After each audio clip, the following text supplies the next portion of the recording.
This is the one and only advertisement of PHINMA Energy Corps. Since EPDP made a disclaimer that the contents of the lecture are not theirs, I would also like to add that the contents of the lecture today is my own opinion and not of PHINMA. Okay.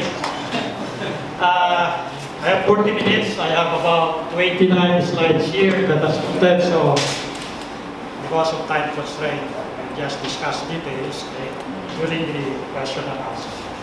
I will just start with this outline. I would just like to discuss things that can be done considering science and engineering as the basic driver.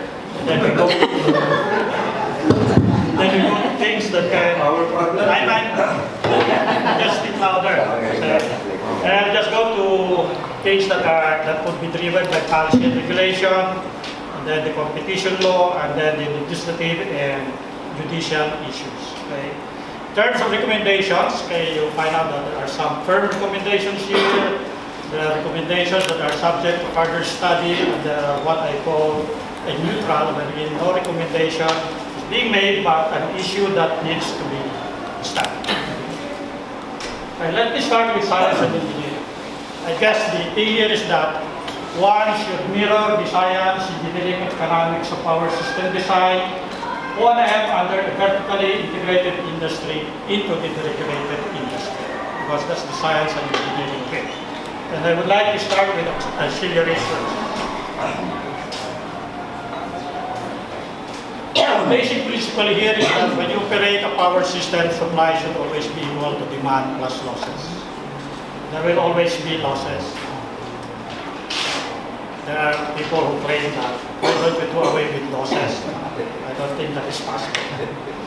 Then the above must be balanced in real time for the power system to be stable. We call that power system stability.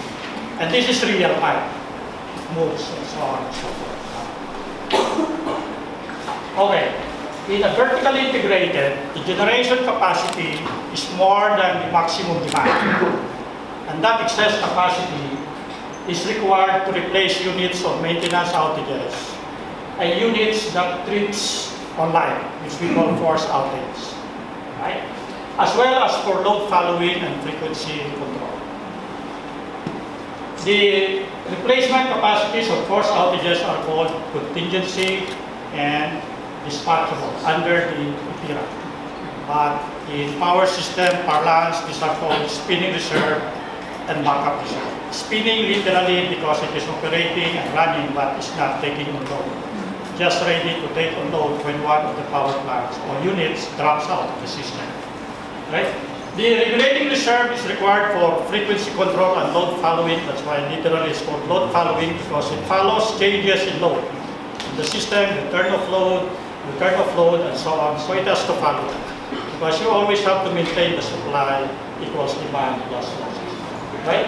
So all of these are needed so that you will always supply that, you will always satisfy that equation. And then I guess this is consistent with the Coser's space principle. So if that is the case, I guess contingency and dispatchable reserves are required by generators. And that regulating reserve is required by the load.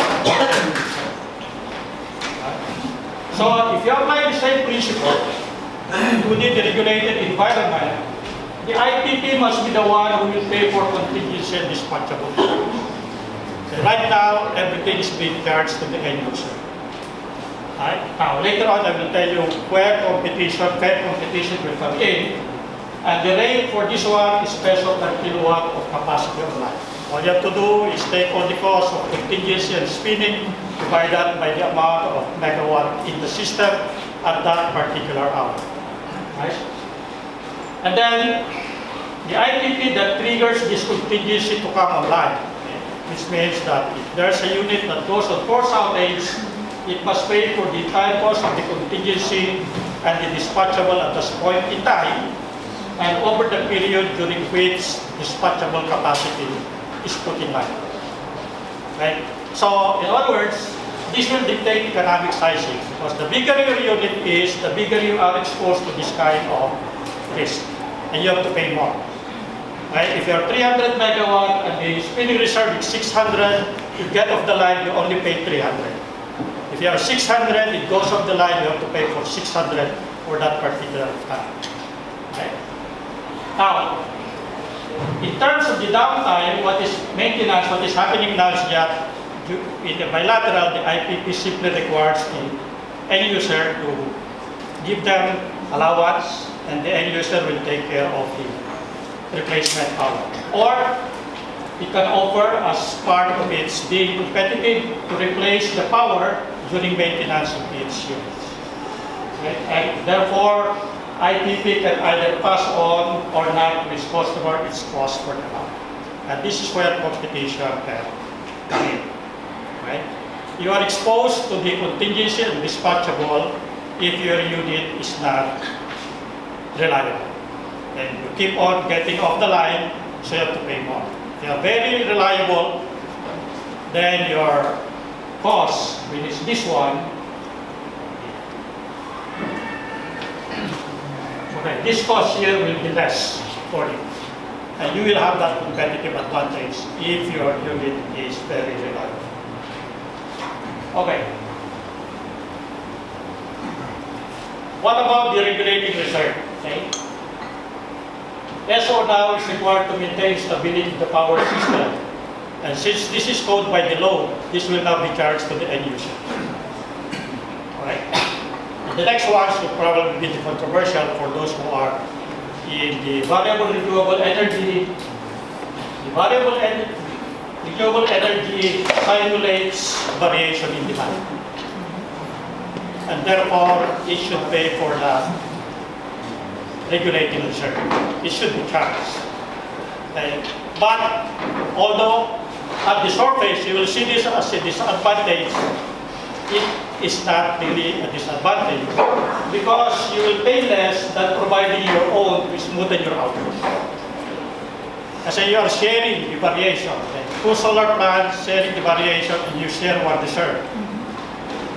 Rather than each one having its own regulating reserve to smoothen its out.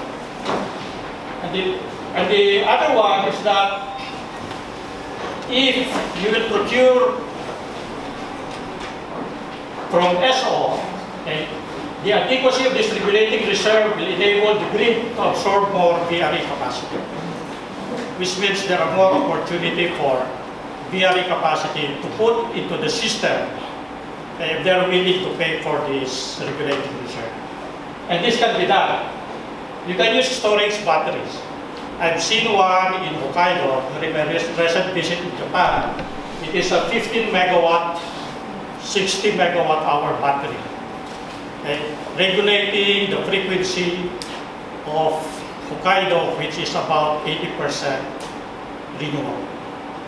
Wind, solar, and hydro. So it can be done. Okay. The other question is, must the VRE pay for contingency and dispatchable reserve? Okay. My position is no, because this is an energy source and not a capacity. Okay, so these are the economics trade-off.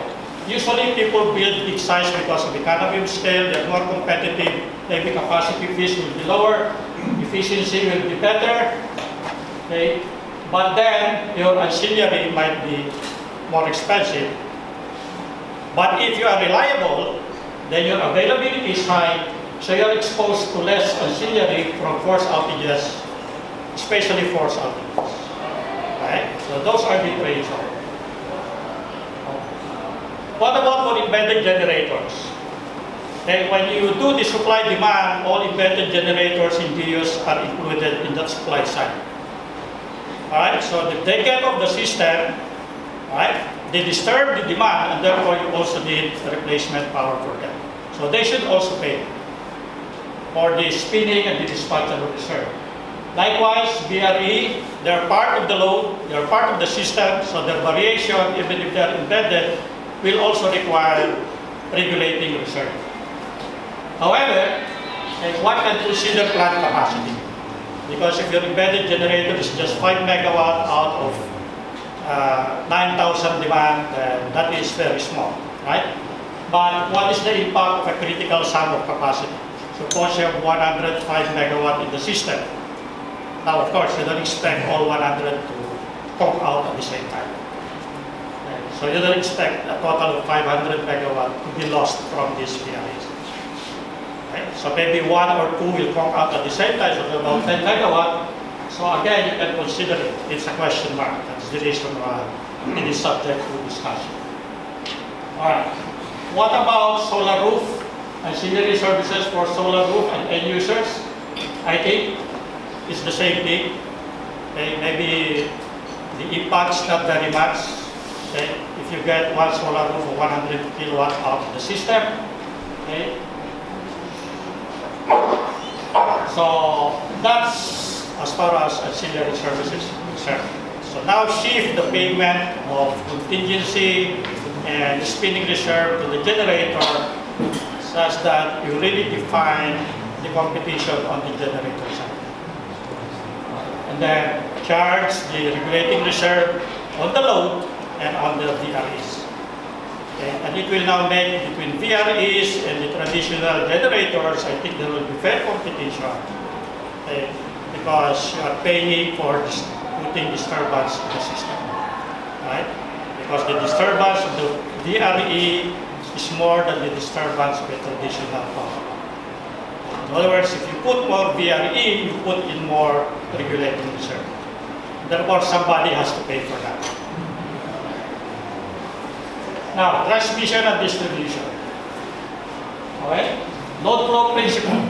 What goes in must come out, net losses.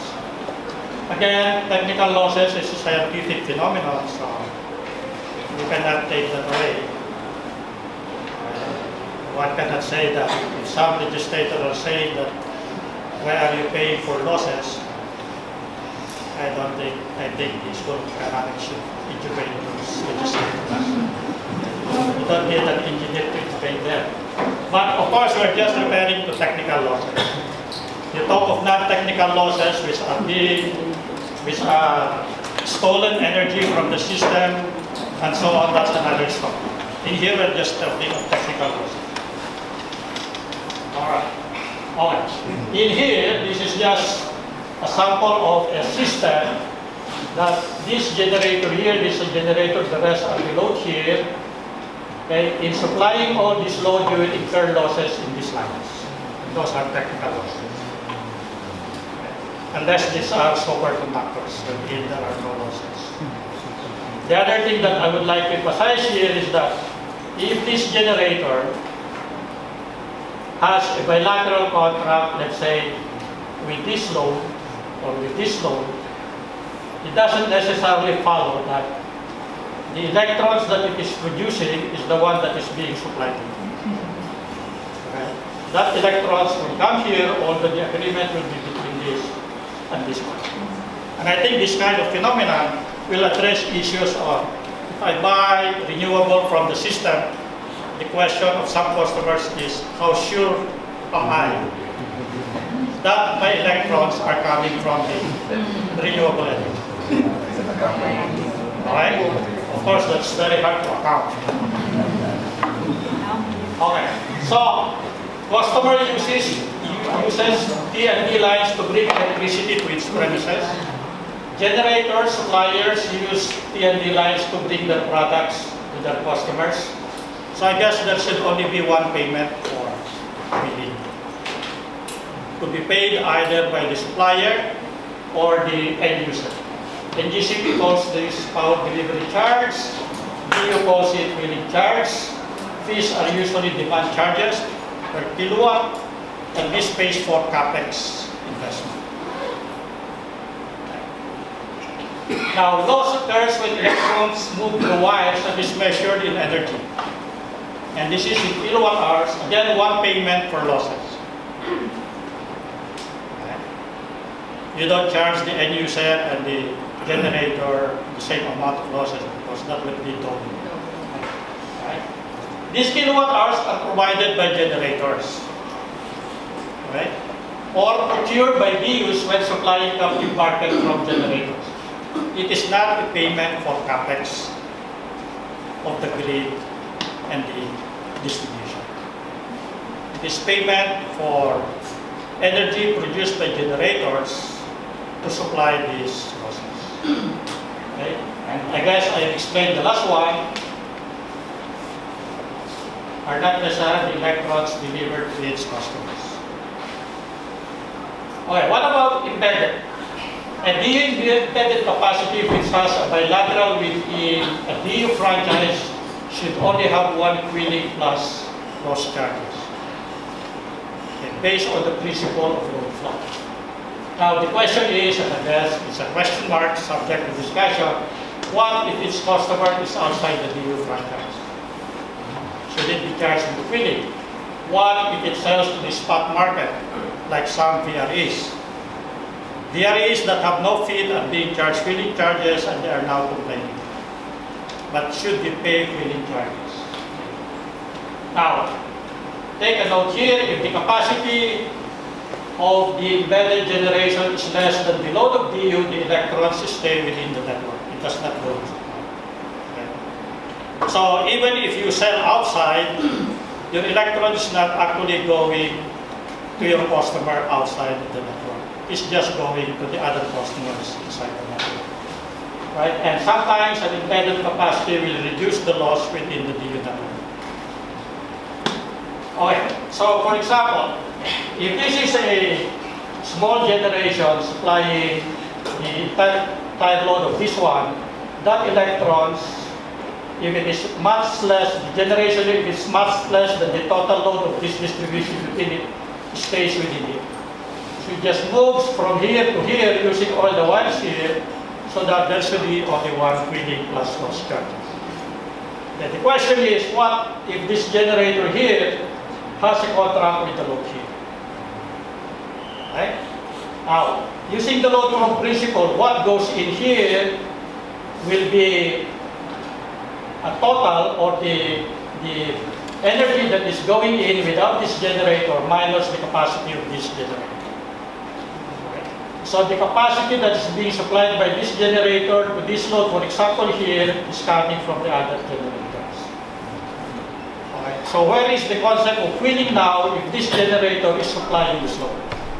It's not actually using a wire from here going to here because these electrons just stay there. Alright? So again, that's an issue which can be discussed. Okay. Now this is again another issue that needs to be discussed. Transmission and distribution lines are investment driven by the need to reinforce the grid due to new generation. But what if the IPP RES requires reinforcement of grid or DU to be able to deliver to its bilateral customer for needed capacity? Who pays for that? Without the generator, the DU and the grid will not be reinforced. But if you put the generator, the DU or the grid needs some reinforcement. Right?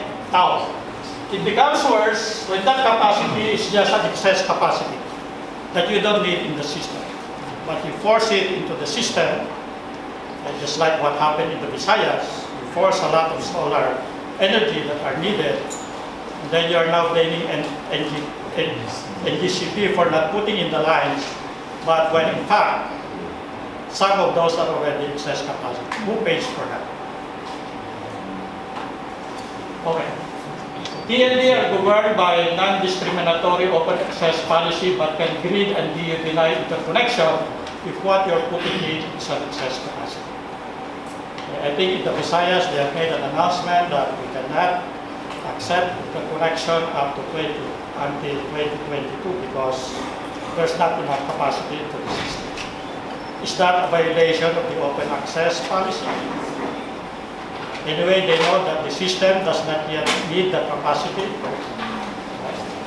Therefore, pays for the reinforcement of the grid and DU if it's caused by excess capacity. And the second one is that currently all Quilling charges will eventually pass to end users, so our consumers penalized because of this early requirement of transmission line capacity. What about for solar roof and on-use generators? Net metering. Okay, are you forced to pay Quilling charges?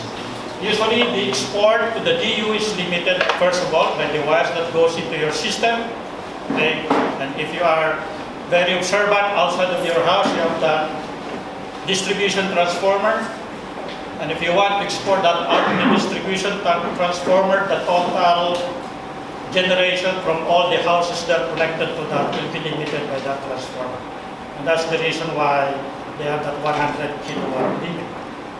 Because of this one. Some are questioning, why do you limit it to 100 kilowatt? Because it's limited by the capacity of the DU as well. Okay? If you want to increase that, if a solar roof installer wants to increase that because he wants to sell more, who pays for that investment to increase it? I'm not willing to pay for it because I'm not benefiting from it. Right? Now, demand charges, I don't think if you have a solar roof, and I guess some of these are being misled, you don't save on distribution really. Because at night, if you don't have the solar roof, your maximum demand is registered and you pay for it. But the question here is, what about the losses? If half of it is being generated by your solar roof, it doesn't go to the line, you don't contribute to the loss. But half of it, maybe during the night, you get from the line, you contribute to the loss. Okay, so is there a way by which you can proportionately also pay for the losses? Alright. Model prices. Line congestion. Who pays for line congestion? Is this brought about by underinvestment of the NGCP, or it would be brought about by excess capacity, as I mentioned?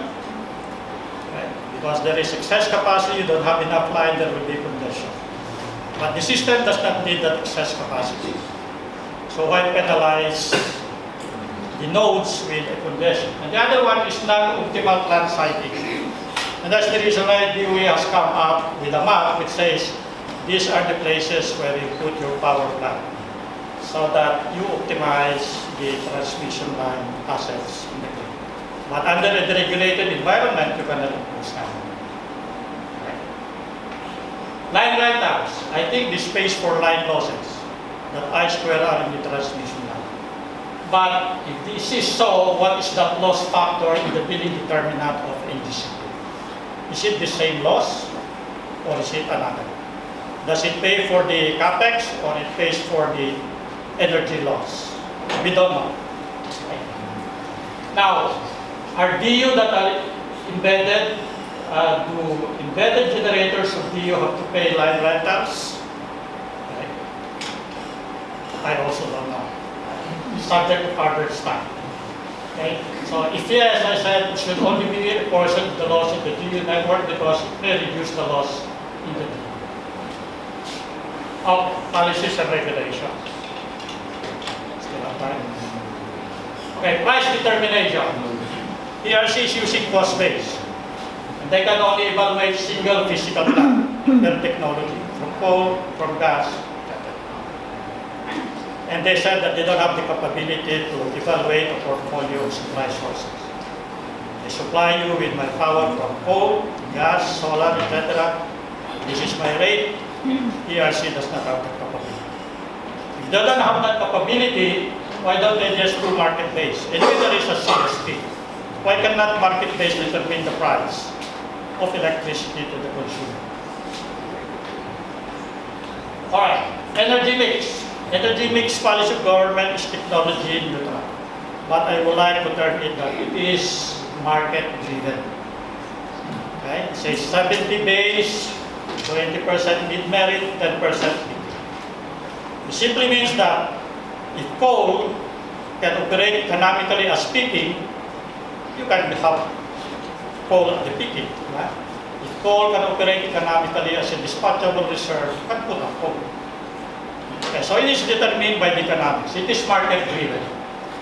And therefore, the only way to drive the energy mix optimally is that if the regulator is capable of evaluating the portfolio of supply sources.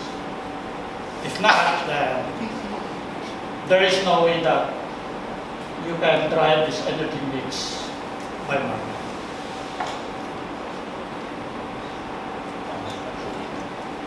some are looking for a diesel technology, but as DOE has said, we find it as technology neutral. We're not favoring any technology. So the best way to do it is for the regulator to be able to evaluate the portfolio of supply. Because we made a study for Catanduanes wherein we use solar, battery, and a diesel generator. The model is very sophisticated.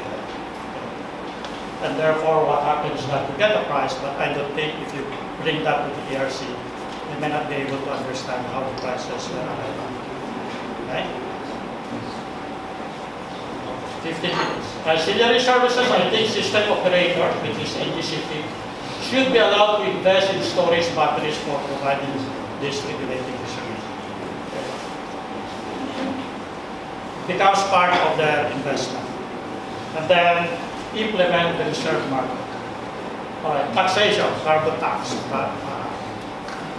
VAT and withholding taxes, LGU taxes, but sometimes very hard to understand with this matable, PEPC doesn't want to withhold, etc. So there are a lot of issues still in taxes.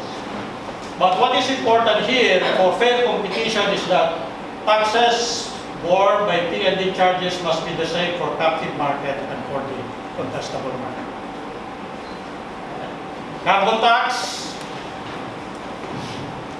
just debate with Shell Hopper.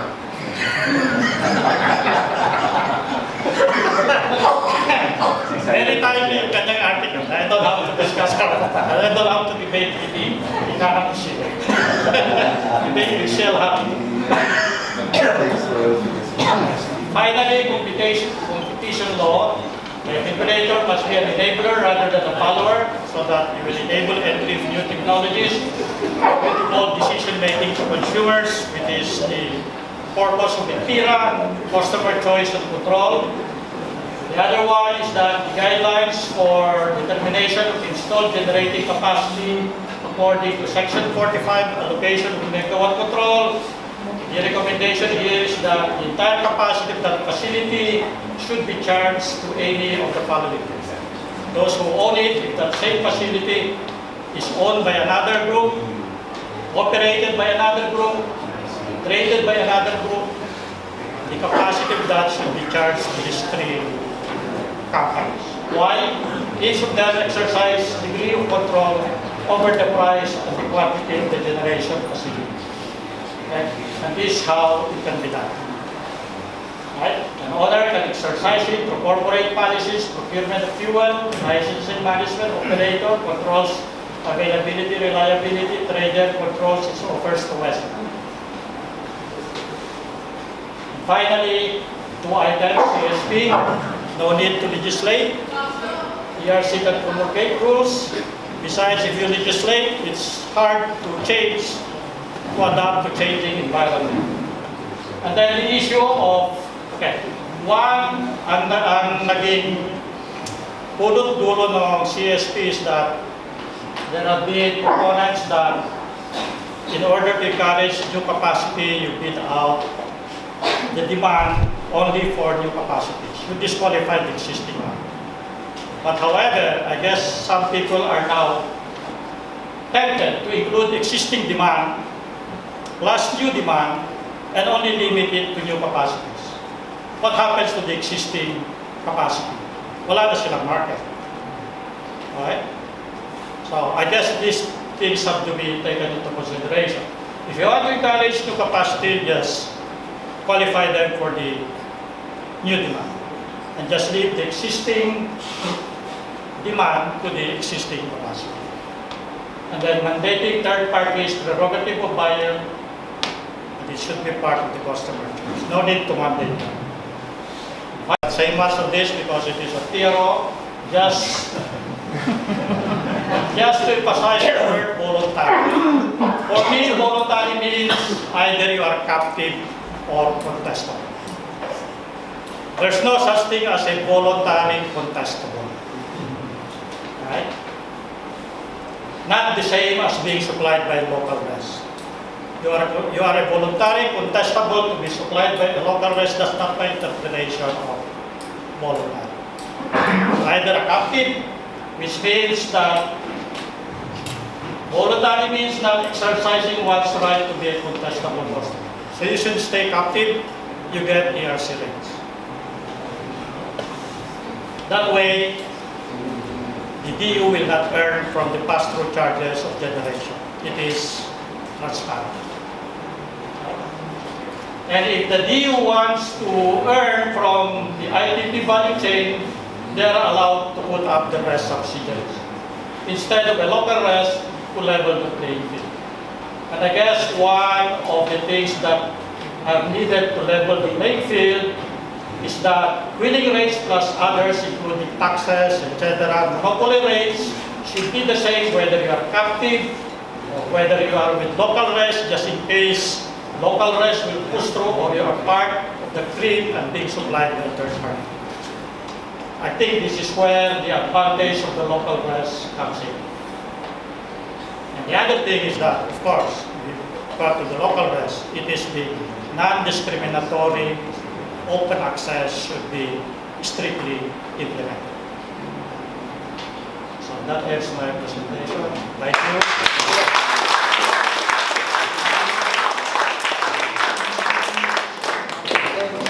Thank you very much, Dr. Viray. Before we proceed to the open forum, we would like to acknowledge the presence of former DOE Secretary Rafael Lotilia and former Secretary Danayda Mansani. Before we proceed, we would like to remind you to keep your questions short and ask direct questions and state your name and affiliation before asking. Any questions? Sir. Your smile when you flashed the article is very delicious. If you are not very discomforted by it, can you elaborate? Elaborate what shares wrote. I think he's proposing 600 pesos tax for all. You must treat it like the Malampaya royalty. Why, you missed that article. I think he's asking for additional, he has some numbers. He has 600. Anyway, he's an economist. You can debate with him. Yes. Dr. Viray, just one quick question about embedded generation. Whether it's DRE or not, it does tend to reduce transmission charges. It shaves the peak. The demand meter from the transmission line to the... Yeah, it shapes the peak of the... If it shapes the peak, then... Of the peak. And then for the portfolio, actually ERC has already had a decision on diesel, solar, batteries in Sabang. But that project has not been implemented because of the supplier issues. And lastly, about fair competition between thermal and DRE plus storage. How do you level the field when the thermal will charge fuel pass-through and solar plus storage will charge more or less levelized price? Carbon tax. I mean, Yeah, because it's a real issue. How will ERC I think because evaluate? the reason why we're putting in DRE is really for the environment. And the only way to make it competitive is to get the external costs, those that you can cover. But what is this solar plus storage? Yeah. How do you compare that with firm thermal capacity? Yeah, I With guess, fuel pass through. I guess if you put in carbon tax, then they will pass through also the carbon tax. And then it might make that solar plus storage competitive with this one. It could, but especially in microgrids. Because definitely big thermals are not economical in microgrids.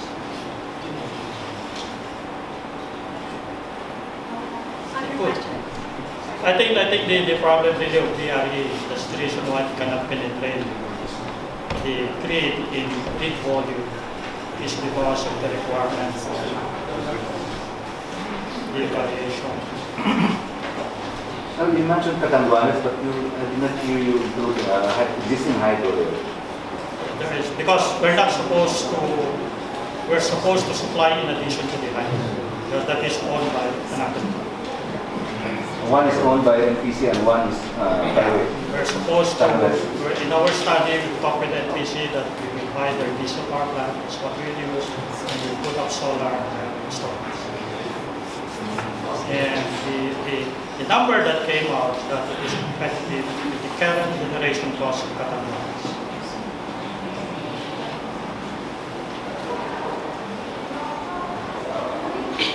About that, I think Chef Rodriguez, the wrong title should be let's get the carbon tax wrong.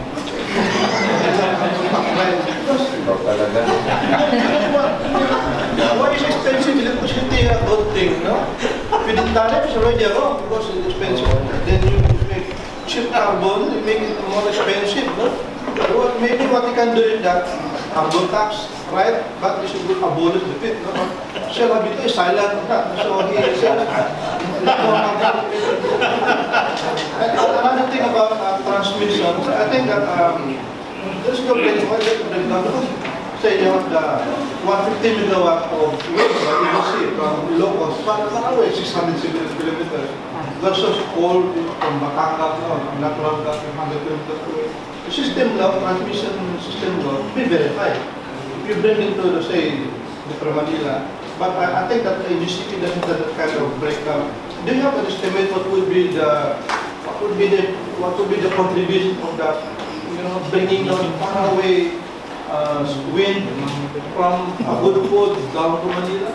Well, relatively, if it is a long line, relatively, the energy loss there will be higher compared to a short line. It's as simple as that. But I think that is being paid for under the line right now. Silent on there's no breakdown of it. Yeah. Because I don't think NTCP should be charging for this loss because that's kilowatt hours. They're not producing any kilowatt hours. It's produced by the generators. So it should be the generators that should be paid the timers. So I think that loss factor there is a determinant should refer to some kind of a capacity. More of the capex. I don't know why they term it a loss factor. Now back to Mr. Bernardo and Mr. Barcelona. The gentleman in red at the back, and then Mr. Lai. Professor affiliation, I'm in the steering committee of EPDP. But I have other affiliations, including having worked with the NPC and Secretary of Energy, Viray during the 90s. I'm trying to understand your exposition on the retail competition. The way my rough understanding of it is, the issue is whether a consumer with 1 megawatt or more can stay, or is he obligatory at the captive market, or is he obligated to leave and be open access? Yeah. The way I understood it, the economic rationale for compelling a enterprise which is 1 megawatt or higher is because he may actually have a load factor that makes him more expensive than the average captive. Yeah. So therefore, he is he's big enough, and he should be expelled, as it were, from the other smaller units and pay the appropriate open access price. And that will also benefit the captive market because they are not carrying someone whose load factor is actually requires a bigger purchase of capacity than necessary. Is that the way? Is that right? You're looking at it. Is that only a theoretical possibility, or that actually enterprises will actually raise the cost for the rest of us? It's the DU it's the DU that is contesting the It's mandate. Meralco. I'm not testing it. And because you have to give the customer.